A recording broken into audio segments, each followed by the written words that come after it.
Hi everyone, ngasi Mars ki tarik 18 2025 da Hindu newspaper analyze tawrasi. Ngasi gi parakadaba news ahan basis the Gulf of Oman amadi Strait of Hormuz ki matang dani. And next in electronic vehicles burn mai chak padagi charge tawram bani hai da mai chak padagi minipan admaina laikhidre. And next in Supreme Court na NCRT class 8 ki book ama ben tawi kari maramgi ben tawi bano haibado adu yengsi and article ama ani masu yawi extra adu su yengasi 22 India bound ship on Hormuz evacuation list. Handa karani sida Iran versus US and Israel hozi war tawriba war sida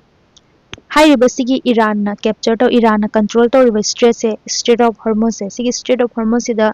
जहाज मयाम अमा पास तौबगी yellow तौदबनेबा यादबनेबा अदुना कोई global energy crisis मयाम अमा थोए कोई India दतसु LPG की crisis तोक्तना price तिंगतना योंदना को फत्तबा खरा मसु यावरिनि stock त तपतांग थमजलगा price से तांगहलनी लेतबा सादना अदुगा हाइदी पैसादो लिसिंग अमा हायरगा अनि अहुम अदुमाइना तौरगा योलहौदोइने सुमाइना तौरगा सिगुमा क्राइसिस सिदा असिना लौबा ngamdaba singdi adum laudre ngamba singna adum laure ngamdaba singna koigi chula kai kada mai hora khotla thonge ba adumaina mapalam su hotel kai ka close tawbagi adugumba pawsu dum tadam natiba sumaina koigi hormone se sida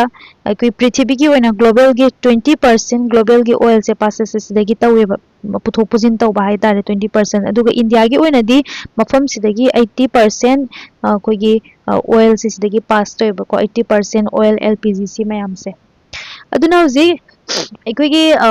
struggle ꯃꯌꯥꯝꯁꯦ ꯏꯔꯥꯟꯒꯤ ꯁꯥꯏꯠꯇꯒꯤ ꯍꯥꯏꯇꯥꯔꯦ ꯏꯔꯥꯟꯒꯤ ꯂꯤꯗꯔꯁꯤꯡꯅ ꯎꯔꯦ ꯑꯗꯨꯒ Iran ꯑꯩꯈꯣꯏꯒꯤ ꯏꯟꯗꯤꯌꯥꯒꯤ ꯍꯥꯟꯅꯒꯤ ꯂꯩꯔꯝꯕ relation ꯑꯗꯨ ꯔꯦꯁꯄꯦꯛ ꯇꯧꯕ ꯀꯣ ꯑꯦꯟ ꯄ꯭ꯂꯁ ꯑꯩꯈꯣꯏꯒꯤ ꯏꯟꯗꯤꯌꯟ ꯄꯤꯄꯜꯁꯤꯡꯅ ꯉꯁꯥꯏꯒꯤ ꯍꯥꯏꯔꯤꯕ ꯁꯦꯟꯇꯤꯃꯦꯟ ꯃꯌꯥꯝ ꯑꯃ ꯇꯧꯔꯤꯕꯁꯦ ꯁꯤ ꯃꯌꯥꯝꯁꯤ ꯌꯦꯡꯉꯕ ꯃꯇꯨꯡꯗ ꯏꯔꯥꯟꯒꯤ ꯂꯤꯗꯔꯁꯤꯡꯅ ꯑꯩꯈꯣꯏꯒꯤ ꯁꯤꯞꯁꯦ ꯏꯟꯗꯤꯌꯥꯒꯤ ꯁꯤꯞꯁꯦ ꯑꯁꯤꯒꯤ ꯃꯐꯝꯁꯤꯗꯒꯤ ꯄꯥꯁ ꯇꯧꯕꯗꯣ ꯌꯥꯕꯤꯔꯦꯕ ꯌꯥꯕꯤꯕꯗꯒꯤ ꯍꯧꯖꯤꯛ ꯏꯟꯗꯤꯌꯥꯒꯤ ꯁꯤꯞ ꯀꯌꯥꯅꯣ 22 ꯏꯟꯗꯤꯌꯟ ꯁꯤꯞꯁꯦ ꯁꯤꯗ ꯄꯥꯁ ꯇꯧꯕꯒꯤ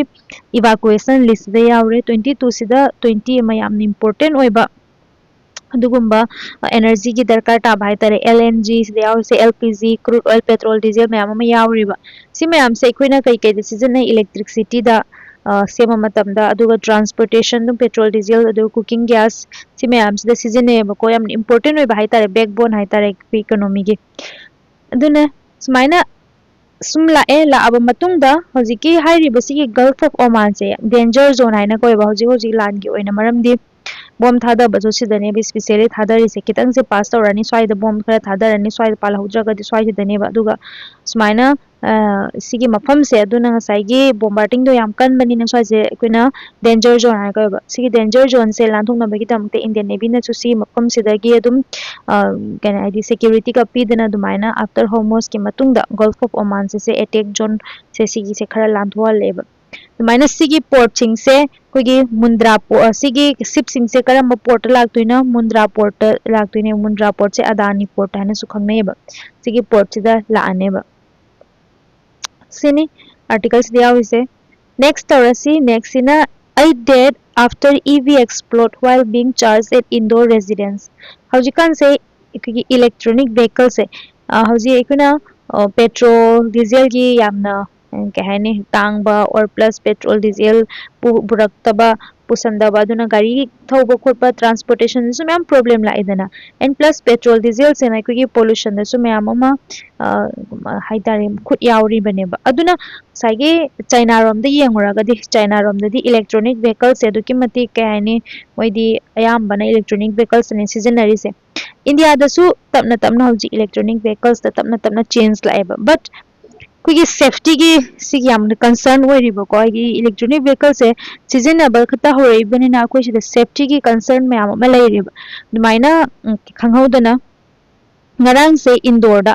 electronic vehicle se कोई overnight charge तो बजाने दा मयाम दुना तुम्ग्राबा अदुगा मोइगी सिदा फोटो से यारे को हदि मोइगी इमुंग जिगी स्वाइ सिदा चार्ज तोरम बजाने अदु मोइ सिना तुम्ग्राबा मतुंग overnight से चार्ज तोवे अदु दुना साइगी सागलक्तना और कार सिदा शॉर्ट सर्किट तौदना से एक्सप्लोड तौपदगी कार मनाक तनकपा अतोपा कार अमसु एक्सप्लोड तौरे अतोपा व्हीकल्स अमसु अदुगी मतुंग मोइ इमुंग दा लेबा LPG cylinder amasu explode tawreba adumaina tawdana mi nipan sireba sini aduna electronic door ni hai ko sigi moigi door se so thong ji ko electronic adugi jam oi ke ba electronic kano door do so asigi reason kai gino hai taragadi battery do overheat oi ki ba lithium ion battery ne ko electronic vehicles te yawize aduna lithium ion battery sidi kaiguma ma se damage oi ki ba taragadi yam thuna ma fire se catch taweba aduga control to busi yam waba yam thuna su sagat pa yam thuna su saigi haidi yam thuna su burn tawba adugumba battery ne busi se so fire kaigumba sida catch taw ki ba taragadi sigi battery sida yamna wana control taweba ko yam control tawba se he oi thokte ba smaina sini aduga so saigi sigi asoi ba ma ko sigi gari sida hai tare sigi kaigumba akoina fire se catch tawna bagi damakta mai chakna bagi damakta akoina kai darkar time matam no oxygen si darkar tai ba mapan dagi oxygen paisala ko de but electronic vehicles study sagi chaklak pa matam na mapan gi oxygen do thoina darkar ta khidre ko manung dagi adu magi kano gi magi duguma power khar leba ko oxygen se chakna scientific dum kano khar leba ko reason khar leba adu de dum explain taw drasu yar next next in NCERT class 8 new chapter on judicial transparency ki hai tare NCERT की class 8 ta anoba chapter ama anoba content ama 8 tawna ba hai tare hujiki court ta delay tawriba court ki judges ina delay tawriba judgment pipa matamda or delay tawbasina maram moraga corruption sigi chances mayam ama leyeba ko adugi matang da ne but supreme court na sigi chapter se hape ya roi hana ben tawsaleba aduga sigi chapter se iriba mayam do aduda su action laukhat na bagi damakta asagi high grade ko haidi chapter se iba mayam do su kai gi ben tawrino supreme court na hai taragdi haidi delay in the asagi court ta delay tawba or judges singna corruption gi chances leba khot pai je koina dum anda ikui ko court kano di judges mayam am so adugi magi apartment dagi mingdi pararo ge apartment dagi gi paisa bandal phangbagi ko magi kano case mayam am tawdana khotana koina urabane ba asigum basi tambada kaisu kaide ba adugo ben tawse karigino supreme court na kai hari haiba matamda sina sai angang sina parani param matungda angang singda judiciary gi negative image ama adumaina uhangani haiba ko negative image positive image haiba sida kaim leite ko chumba tawradi dum positive oiduni aram tawradi dum negative oiduni ba aduna moina haisina amakarom tan judiciary na negative image to oirani aduga court ke respect handarani haibani or supreme court na haisina se aikoi gi judiciary hariba pocha sigi kai hani weekend tawna ba hai tare sigi institution judiciary hariba institution se su weekend oina bagi damakta plan tawribra haina adumaina hairam meba author na kari hairi sum samlamna article se hairagi author na haije koigi article koi constitution ki article 19 da kari haina yawi koi freedom of speech ne yawi sina supreme court ki bench sina koi restriction sumaina oihele koi gi hairiba freedom se sida restriction nam oyeba aduga security restriction thamgadaba se kari dano supreme court na ai taragdi कोई India की security की और public order की morality की अधिगुम्बा ओइबा तारगदी साइगे और नोने restriction थमिदु है से just education की दमकतने बाबा सुप्रीम कोर्ट है से बेन तौगदबनी प्रॉपर रीजन दी फजना पी देबा दमाइना टेक्स्ट बुक ते यावि से कई कई no high तारगदी समलमना Saige pending cases में आमा अखोगी इंडिया दा को पेंडिंग केसेस से अदुकी मतिक 5.3 crore पेंडिंग केसेस लैरेबा को 5.3 crore sida su khwaidigi yamba case pending hai taragidi government gi case neba government na macha masu case tawba khotpa or amaga tawsana madu 50% government gi case ne sida lairiba mayam se government litigation case hai tare adumaina so lagi data kyam pending cases lai judicial delay karino adu corruption se kamaino re haibdo fake base ni hai tare aduna se just normal criticism ni hai tare contempt of court natte aduga akogi court na sometime yamna thuba aidi hearing pi na boko na mo na matam na proper hearing taw da bida mingonda punishment pi ba adugumba matang na so haire aduga akogi fairness ta su question hangba aduga judges ki removal gi matang da dumaina mayam ma ireba aduga question democracy da kui question hang mo court pasidi citizen gi right ni adumaina hairam mi ko aduga court amadi court ta hangera government da hangera any hangera aduga criticism se ko leitaba taragadi gi justice se phangidra ba adumaina India da case pending mayam ama leire case pending je kai maram ge leino hai taragadi kui judges ki shortage leiba judges 22 judges million amada 22 judges khatang ne ba tukki matik likre maina aduga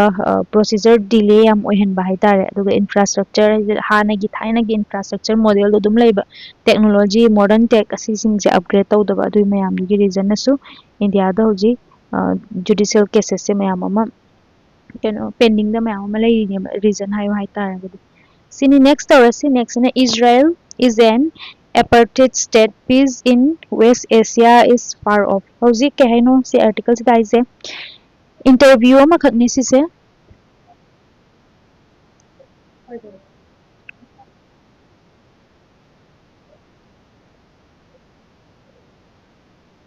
apartheid state peace in West Asia is far off si interview lawini ko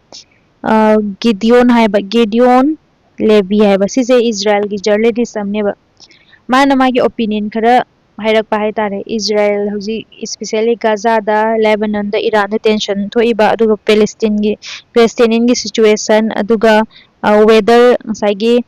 peace se West Asia da possible oibra oidabra habado sini aduga ahan bada mana hari hoji sagi war tawriba se Israel versus Iran nadar mana haije sagi sidagi hena chawba war amasu thoklakini war se animaktagi Israel dagi Iran dagi Hezbollah se ready for conflict moi loina mang ready da nemalai se war tawbagi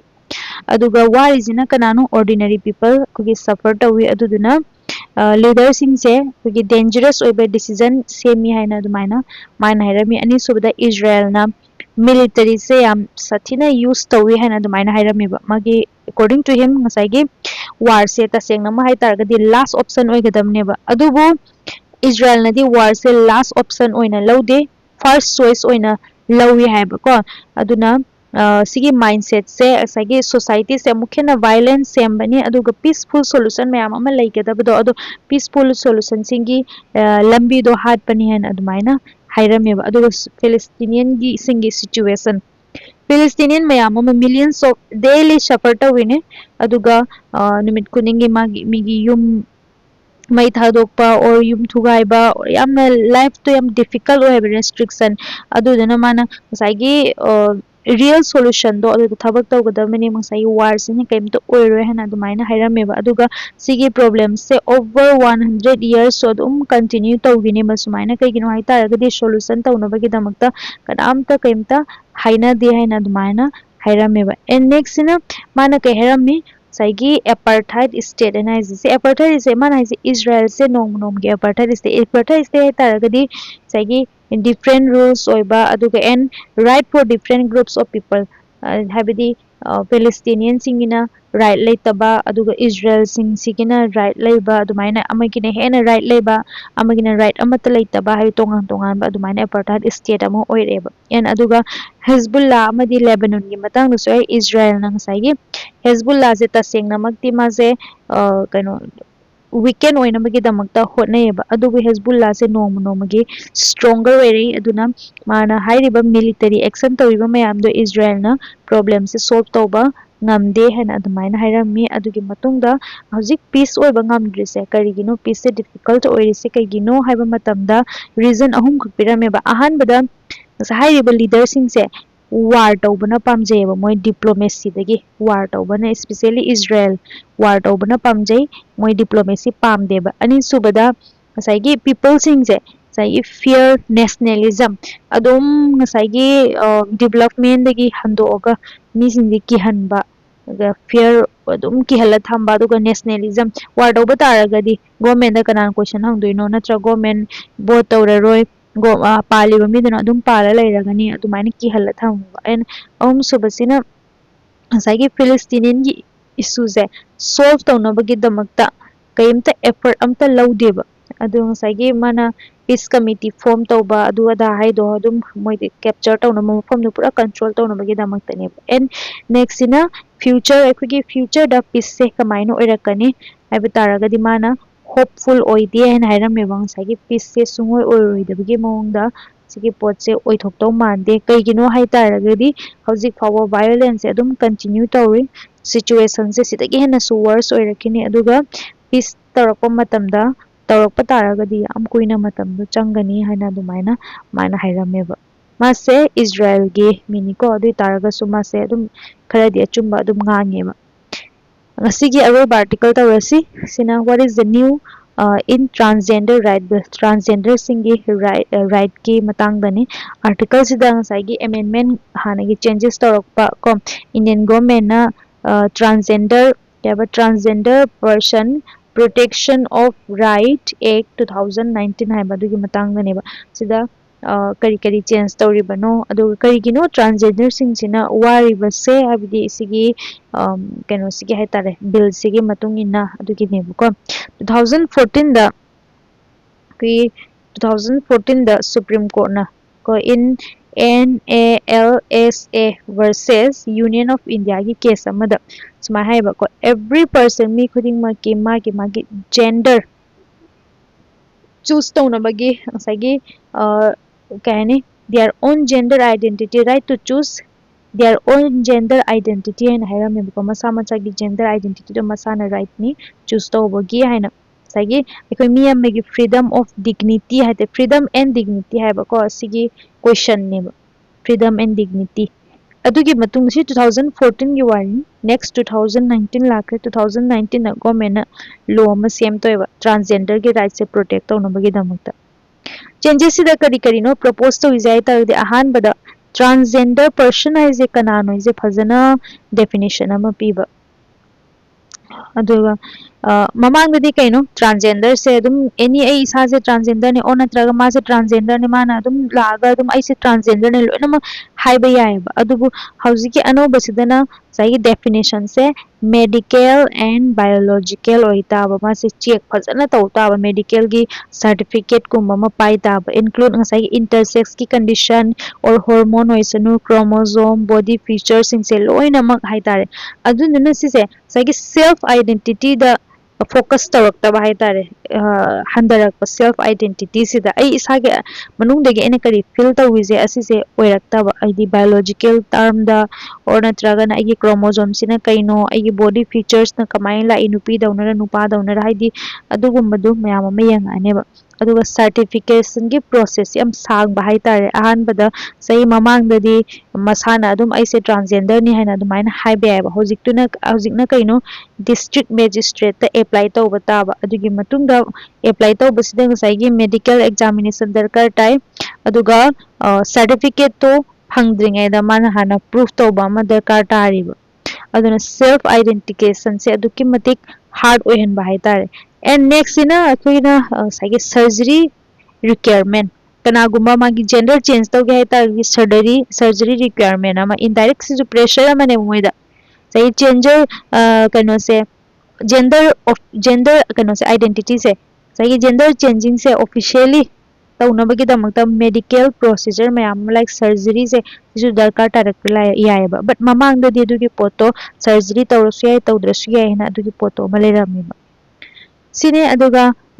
ꯀꯩꯅꯣ ꯄꯅꯤꯁꯃꯦꯟꯁꯨ ꯌꯥꯝ ꯆꯥꯎꯕ ꯍꯥꯏꯇꯥꯔꯦ ꯀꯅꯥꯒꯨꯝꯕ ꯑꯃꯅ ꯁꯤꯒꯤ against ꯆꯠꯄ ꯇꯥꯔꯒꯗꯤ ꯕꯤꯜꯁꯇ ꯍꯥꯏꯁꯦ ꯂꯤꯒꯦꯜ ꯔꯨꯜꯁ ꯑꯗꯨꯒ ꯐꯥꯏꯟ ꯄꯅꯤꯁꯃꯦꯟ ꯇ꯭ꯔꯥꯟꯁꯖꯦꯟꯗꯔ ꯄꯔꯁꯟꯒꯤ ꯑꯦꯒꯦꯟꯁꯇ ꯀꯅꯥꯒꯨꯝꯕ ꯑꯃ ꯁꯤ ꯇ꯭ꯔꯥꯟꯁꯖꯦꯟꯗꯔ ꯍꯥꯏꯁꯤ ꯃꯥ ꯁꯥꯔꯇꯤꯐꯤꯀꯦꯠ ꯄꯥꯏꯔꯅꯤ ꯄꯥꯏꯕ ꯃꯤꯗꯨꯒꯤ ꯑꯦꯒꯦꯟꯁꯇ ꯀꯅꯥꯒꯨꯝꯕ ꯑꯃꯅ ꯀꯩꯒꯨꯝꯕ ꯐꯠꯇꯕ ꯈꯣꯠꯇꯕ ꯇꯧꯕ ꯇꯥꯔꯒꯗꯤ ꯑꯗꯨꯒꯤ ꯄꯅꯤꯁꯃꯦꯟꯁꯨ ꯃꯌꯥꯝ ꯌꯥꯝꯕ ꯀꯣ ꯁꯤꯁꯦ ꯄꯣꯖꯤꯇꯤꯚ ꯇꯥꯔꯦ ꯁꯤꯒꯤ ꯄ꯭ꯔꯣꯇꯦꯛꯁꯟꯁꯤꯃꯗꯤ ꯑꯗꯨꯒ ꯉꯁꯥꯏꯒꯤ ꯑꯇꯣꯞꯄ ꯁꯇ꯭ꯔꯤꯛ ꯑꯣꯏꯔꯛꯄ ꯃꯌꯥꯝꯗꯣ ꯑꯗꯨꯒꯤꯗꯃꯛꯇꯅꯦ ꯉꯁꯥꯏꯒꯤ ꯑꯣꯄꯣꯖ ꯇꯧꯔꯤꯕ ꯃꯌꯥꯝꯗꯣ ꯇ꯭ꯔꯥꯟꯁꯖꯦꯟꯗꯔꯁꯤꯡꯅ ꯑꯍꯥꯟꯕꯗ ꯉꯁꯥꯏꯒꯤ ꯁꯦꯜꯐ ꯑꯥꯏꯗꯦꯟꯇꯤꯇꯤꯒꯤ ꯔꯥꯏꯠꯇꯣ ꯑꯗꯨꯝꯕ ꯃꯣꯏꯒꯤ ꯂꯣꯁ ꯑꯣꯏꯔꯦ ꯂꯩꯇ꯭ꯔꯦꯕꯀꯣ ꯑꯗꯨꯒ ꯑꯦꯛꯇꯤꯚꯤꯁꯁꯤꯡꯁꯤꯅ ꯍꯥꯏꯁꯦ ꯉꯁꯥꯏꯒꯤ ꯕꯦꯁꯤꯛ ꯔꯥꯏꯠꯅꯤ ꯍꯥꯏꯕꯅꯤꯗ ꯃꯣꯏ ꯃꯁꯥꯒꯤ ꯖꯦꯟꯗꯔ ꯆꯨꯁ ꯇꯧꯕꯁꯦ ꯑꯗꯨꯅ ꯉꯁꯥꯏꯒꯤ ꯑꯁꯤꯁꯦ ꯑꯩꯈꯣꯏꯒꯤ ꯔꯥꯏꯠ ꯂꯩꯇ꯭ꯔꯦ ꯍꯥꯏꯅ ꯑꯗꯨꯃꯥꯏꯅ ꯍꯥꯏꯔꯝꯃꯤꯕ ꯑꯅꯤꯁꯨꯕꯗ ꯉꯁꯥꯏꯒꯤ ꯁꯨꯄ꯭ꯔꯤꯝ ꯀꯣꯔꯠꯀꯤ ꯖꯁꯃꯦꯟꯒꯤ ꯑꯦꯒꯦꯟꯁꯇ चली है नसाई ममा 2014 दा NALSA versus Union of India दा clearly है को personal choice ni है नसीगी gender identity खन बजे अदुगा नसाई medical की proof दरकार तादे है ना अदु अनोबा bill सिदा अनोबा bill propose तो विसिदी कइनो लोइनमा हानागी सिगी हाइबा केस सिगी अगेंस्ट जजमेंट अगेंस्ट चले है ना दुमाइना हाइरमेबा 2 months नसाई गवर्नमेंट कंट्रोल दा 2 months लाइ हैबनेबा डिस्ट्रिक्ट मजिस्ट्रेट ना साइगी आइडेंटिटी तो आइडेंटिफाई तौबा और मेडिकल चेक तौबा खोटबा मयाम से अगेंस्ट मोगी डिग्निटी के अगेंस्ट चले है ना दुमाइना हाइरमेबा अदुगा मोगी कम्युनिटी की मिंग घर लई हिजरा किन्नर दा अराबनी है ना सी मयाम से मोगी कम्युनिटी की ममिंग नेबा अदुबा अनोबा डेफिनेशन दा सीजिंग अमता यावरमद्रेबा सिने गवर्नमेंट कई रीजन पे कई बरम चेंजेस तो इसे हाइतारगदी गवर्नमेंट हाइसे ममांगी अरीब लोदो अहानबदा unclear ओइदे न implement तौबा मतमना मोइगी ट्रांसजेंडर की कईगुंबा मोइ कानाबा वेलफेयर की स्कीम अमा लाकपा कांदा अदुगुमा पीबा खोटपा मतमदा साइगी लोइनमक ट्रांसजेंडर ने हाइबा तारगदी अदुगी पोतो मिक्स अप अदुगुंबा ओइदना को अदुना implement तौबदा ngamактaba definition दो किमतिक चावगे बाहाइतारे अदुदुना benefit पीगदबा सिंगदो अचुंबा राइट पीपल मैम दो द बेनिफिट टू पीबा ngamde aduna ni haibा को अदुना मोइना पामसे क्लियर डेफिनेशन अमा प्रॉपर आइडेंटिफिकेशन अमा दरकार ताहेना गवर्नमेंट से सिंपल हैना आइडिया दुमाइना अदुगी दमकता हाइतार सिंपल आइडेंटिफिकेशन सिस्टम अमा क्लियर डेफिनेशन अमा पामगी दमकता सिसे ओंथोकपनी हैना दुमाइना हाइबा मैम की करी मोनो अदुम हाइबिरो सिदा मतंग सिदा वीडियो सॉल्यूशन जरगे